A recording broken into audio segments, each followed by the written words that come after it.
En février dernier, M. Danny Turcotte a démissionné de son rôle du fou du roi dans l'émission Tout le monde en parle parce qu'il en avait assez de recevoir des propos haineux qu'il recevait donc depuis longtemps. Quelques semaines auparavant, c'est Mme Caroline Néron qui avait reçu beaucoup de méchanceté suite à son rôle dans l'émission District 31. Puis aux États-Unis, il y a des chanteuses, en particulier Madeline Bailey, qui écrivent des commentaires, qui écrivent des chansons à partir des commentaires haineux ou des méchancetés qu'ils ont pu recevoir. Puis comme ils en reçoivent beaucoup, ils peuvent faire même plusieurs chansons là-dessus. En particulier, No Offense de Madeline Bailey est particulièrement bonne. Mais tout ça, c'est des cas médiatisés, mais qui ont un reflet un peu de ce qui se passe dans la société. La diffusion des méchancetés sur les réseaux sociaux semble être maintenant comme un phénomène social. Comment on explique ça? 5 commentaires. D'abord, quand on a des relations personnelles, dans la vraie vie, disons, avec quelqu'un, il y a un certain contrôle social qui s'exerce. C'est-à-dire que l'autre personne réagit à ce qu'on dit, là, on communique comme ça, puis on peut s'ajuster si jamais il y a quelque chose. Sur les réseaux sociaux, il n'y a justement pas de contrôle social. Tout ce qui reste, c'est comme le contrôle interne. Tu sais. Quand on est dans le social avec les autres, dans notre contrôle social, en même temps, on développe un certain contrôle interne, c'est-à-dire qu'on s'habitue à réagir d'une certaine façon avec les autres, puis on ne leur dit pas des méchancetés, puis sinon ça irait pas bien. Tandis que sur les réseaux sociaux, il reste juste le contrôle interne, le contrôle social n'existe plus. Alors, c'est beaucoup plus facile à ce moment-là de dériver, puis de partir, de dire des choses, parce qu'on ne voit pas la réaction de l'autre, puis l'autre non plus n'est pas là pour se défendre, ce qui fait qu'il y a comme un risque de dérapage, disons. Les psychologues appellent le concept de biais de négativité le fait qu'on a tendance à accorder à remarquer davantage les propos qui sont méchants, ce qui est le plus haut, ou vulgaire, ou sensationnel. Puis ça, c'est vrai aussi sur les réseaux sociaux, mais ça existe depuis longtemps, ça, le biais de négativité.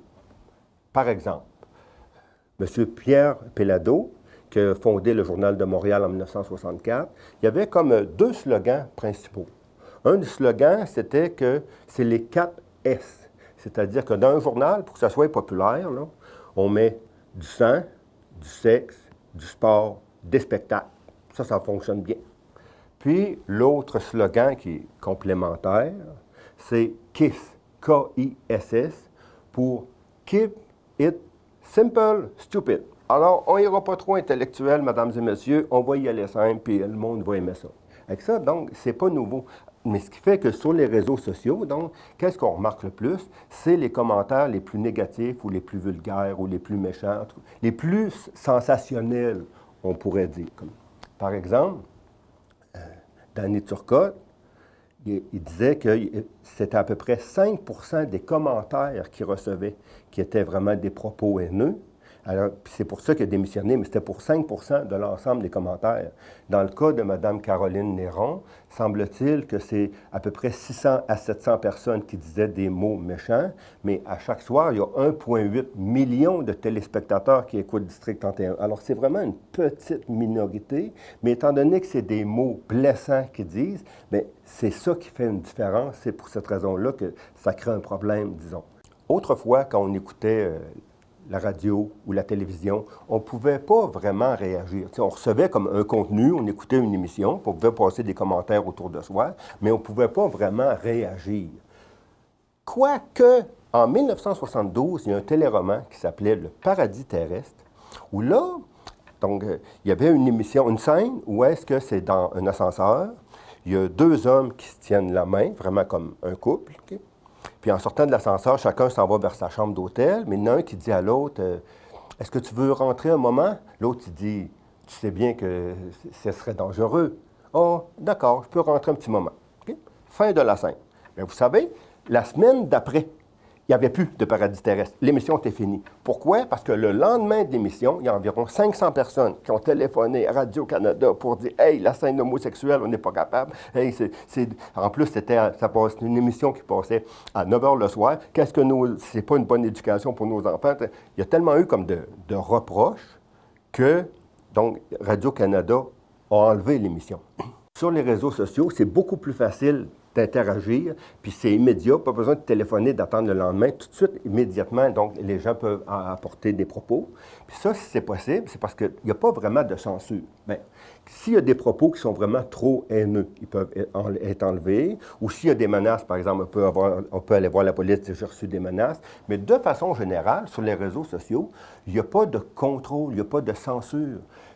Puis les plateformes ne voudraient pas non plus, parce que là, ça prendrait des milliers d'employés pour contrôler ça.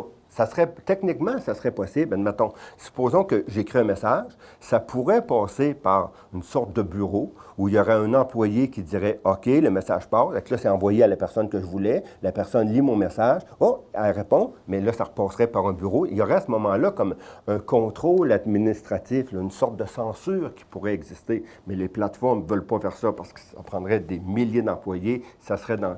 Ils préfèrent qu'on ait la liberté d'expression totale. C'est juste dans des cas vraiment extrêmes qui peuvent intervenir. Sinon, c'est la liberté totale d'expression sur les réseaux sociaux, de sorte que c'est facile d'envoyer des méchancetés, puis c'est de façon assez spontanée, instantanée quasiment, que les gens peuvent le faire. Pour désigner les propos méchants sur Internet, il existe déjà des mots tels que cyber-intimidation, ou intimidation en ligne, cyberharcèlement aussi, ou harcèlement en ligne. Donc, c'est des mots qui sont acceptés dans la langue française.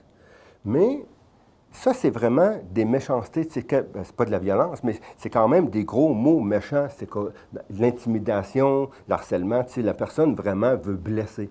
Je pense que là, dans la majorité des cas sur Internet, c'est pas ça. La personne, simplement, elle veut dire un peu une vérité. « Hey, moi, je pense ça de toi, tiens, puis je vais te l'écrire. » Mais la personne elle-même, elle trouve qu'elle dit quelque chose de vrai. Elle est sincère, on pourrait dire, dans ce qu'elle dit.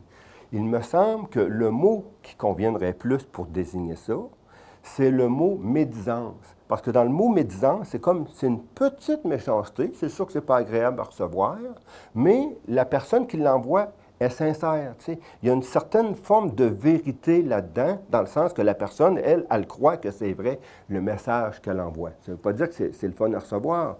Mais donc, la majorité des cas, moi je pense, oui, il existe de la cyberintimidation, oui, il existe du cyberharcèlement, mais dans la majorité des cas, étant donné que ça se déroule dans le cyberespace, il me semble que c'est le mot cybermédisance qui convient le mieux pour désigner le phénomène, même si dans la langue française, en réalité, ce mot n'est pas accepté, il n'existe pas encore. Je l'utilise parce que il me semble que c'est ça qui est le plus approprié pour désigner le phénomène. Si on essaie de replacer la cybermédisance à l'intérieur du contexte social, historique, plus général, qu'est-ce qu'on voit? Bien, ce qu'on voit, c'est qu'en général, dans la société, les formes de discrimination, de méchanceté sont plutôt à la baisse. Il y a moins d'homophobie, par exemple, aujourd'hui, que ce que ça pouvait être dans les années 60-70, dans le temps du paradis terrestre. C'est la même chose pour le sexisme. Il y a moins de discrimination à l'égard des femmes sur le marché du travail qu'autrefois. Autrefois, être directrice, gardienne de prison, un notaire, une femme médecin. Hein? Tu sais, au début, donc, quand les femmes sont allées sur le marché du travail, c'était beaucoup plus difficile, tandis qu'aujourd'hui, les préjugés, en général, ont diminué. On pourrait dire la même chose concernant les personnes qui vivent avec un handicap, qui sont plus incluses dans la société que ce que ça pouvait être autrefois. Il y a une diminution des préjugés pour les gens qui ont des problèmes de santé mentale. Autrement dit, moi, je suis convaincu qu'en général, la méchanceté est plutôt en diminution dans la société. C'est vrai qu'on dit que dans le cadre du confinement, il y a plus de cas de violence conjugale. C'est très probable, oui, c'est vrai. Mais de façon générale, dans la société, on vit dans une société qui est plus inclusive, moins méchante, puis oui, il reste des problèmes, mais il y a des ressources comme les maisons d'hébergement pour les femmes, les CALAX. Mettons, quand il y a de l'intimidation à l'école, bien, il y a la loi 56 qui oblige à intervenir, puis vraiment, il y a un protocole d'intervention dans les écoles pour essayer de diminuer l'intimidation qui peut se faire. Tu sais, dans la société en général, on est assez pacifique, là. Il resterait peut-être juste une question. Quels sont les traits communs aux personnes cybermédisantes? Tu sais, c'est quoi donc? Est-ce que c'est un groupe social? Non. Ce n'est pas, par exemple, les hommes qui dénigrent les femmes. Ce n'est pas les vieux qui s'en prennent aux jeunes. c'est pas les fédéralistes contre les souverainistes. Tu sais, c'est pas des groupes sociaux. C'est des personnes individuellement devant leur écran qui font ça de façon assez spontanée.